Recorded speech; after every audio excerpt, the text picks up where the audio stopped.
Bonjour à tous et bienvenue dans cet épisode EDB World. Aujourd'hui, on va parler de la nouveauté 2021 de Gröna Lund. Allez, c'est parti.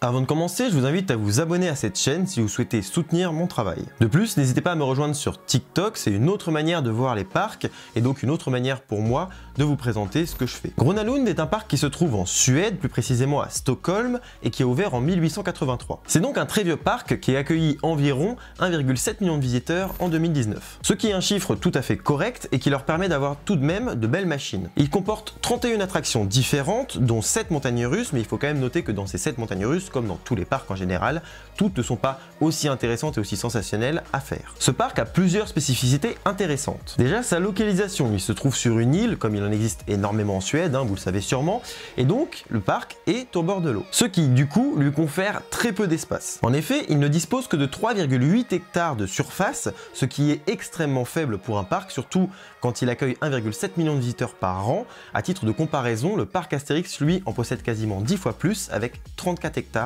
au total. C'est pourquoi, à Gröna Lund, les attractions sont très proches les unes des autres. Mais ce n'est pas tout, ce parc est construit dans une ville et a, au fil du temps, grappillé sur l'espace résidentiel qui existait à cet endroit. Ce qui est atypique, car certains bâtiments ne sont pas là à cause du parc, mais bien grâce aux gens qui étaient là avant et grâce à la vie qu'il y avait avant à cet endroit et qui a peu à peu laisser place au parc, et donc ça donne une thématisation très naturelle et une immersion dans une ancienne ville finalement transformée en parc. Même si évidemment, vous l'aurez compris, ils n'ont pas éjecté les gens, c'est au fil du temps que le parc a pris de l'ampleur. Je pense qu'au début c'était tout de même beaucoup plus minimaliste et c'était dans les années 1800, donc vous imaginez que c'était pas les parcs qu'on connaît aujourd'hui, donc ça a petit à petit grandi et donc la ville existe toujours, il y a toujours des gens qui vivent à proximité et même à très grande proximité du parc, qui sont vraiment collés au parc.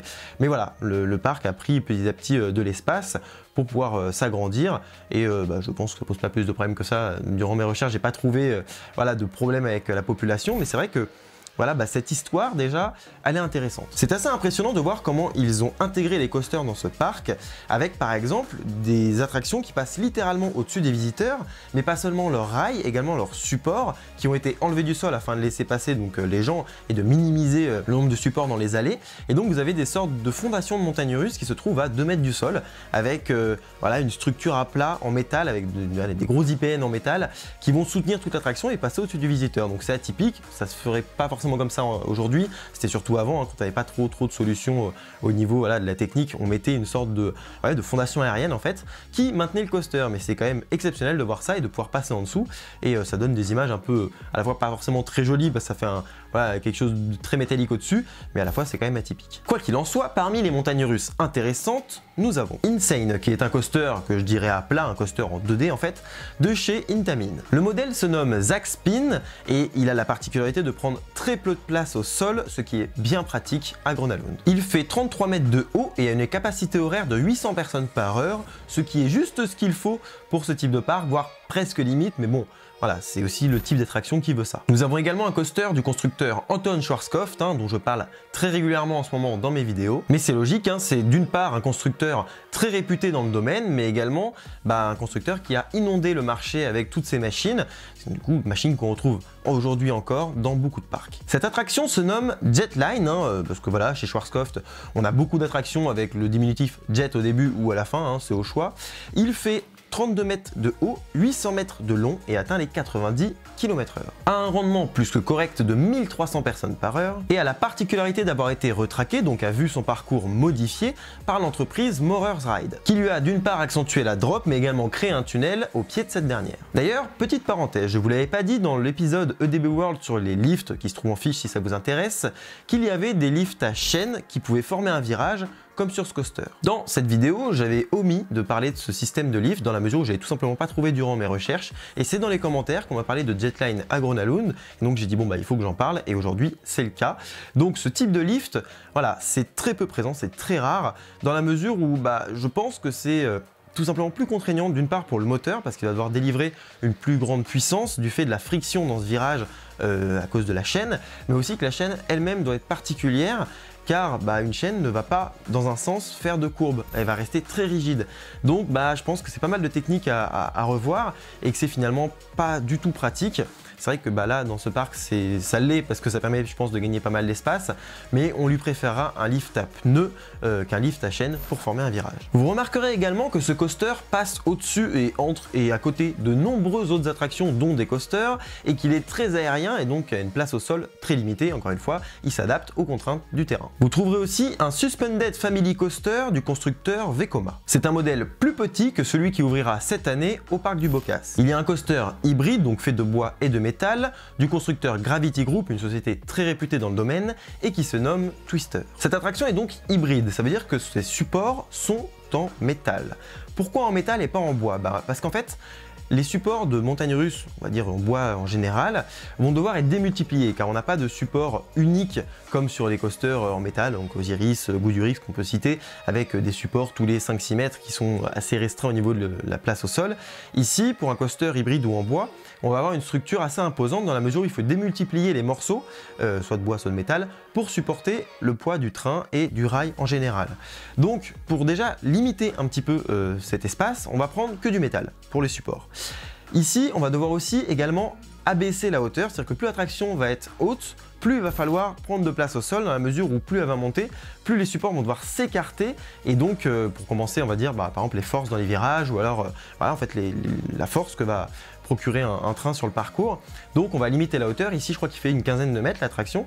Donc voilà, c'est bien, c'est pas énorme mais ça reste raisonnable, ça fait une petite attraction un peu plus sympa avec un type un peu différent parce qu'ils auraient pu s'arrêter à que des coasters en métal pour limiter l'espace au sol. Non, ils ont quand même préféré voilà, changer un peu l'expérience, donner un truc différent à leurs visiteurs et pour ça je trouve ça génial. Mais du coup on a une attraction hybride et pas que bois et surtout une attraction pas très haute pour limiter l'espace au sol. Mais on y trouve aussi dans ce parc un coaster familial du constructeur Gerstlauer. C'est le même type que l'attraction G-Senso à Trips Drill que j'ai pu faire en 2020, donc l'année dernière, qui est une attraction qui m'a surpris à de nombreux niveaux. Déjà parce que elle est sensationnelle, voilà, une bonne petite sensation, qu'elle est ultra fluide, donc c'est des petits wagons de 4 personnes je crois au ras du rail et c'est assez impressionnant, assez atypique.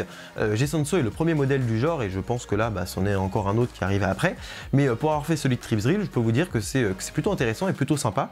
Donc encore une fois, c'est une bonne attraction qui a pris place à Gronalund. Vous le voyez, sur un espace très réduit, ils ont quand même réussi à faire rentrer bon nombre de coasters intéressants et ça, c'est plutôt exceptionnel, même si il faut noter que toutes les attractions sont les unes sur les autres, que certaines passent même d'une attraction à une autre, comme Jetline qui va passer, je crois, à côté, au-dessus ou en dessous de 3 montagnes russes. Enfin, c'est impressionnant et ils n'ont pas perdu 1 cm au sol, ils ont vraiment exploité le maximum. Et ils ont fait des efforts, comme je disais pour la montagne russe hybride, ils ont réussi quand même à l'implanter et c'est tout de même exceptionnel.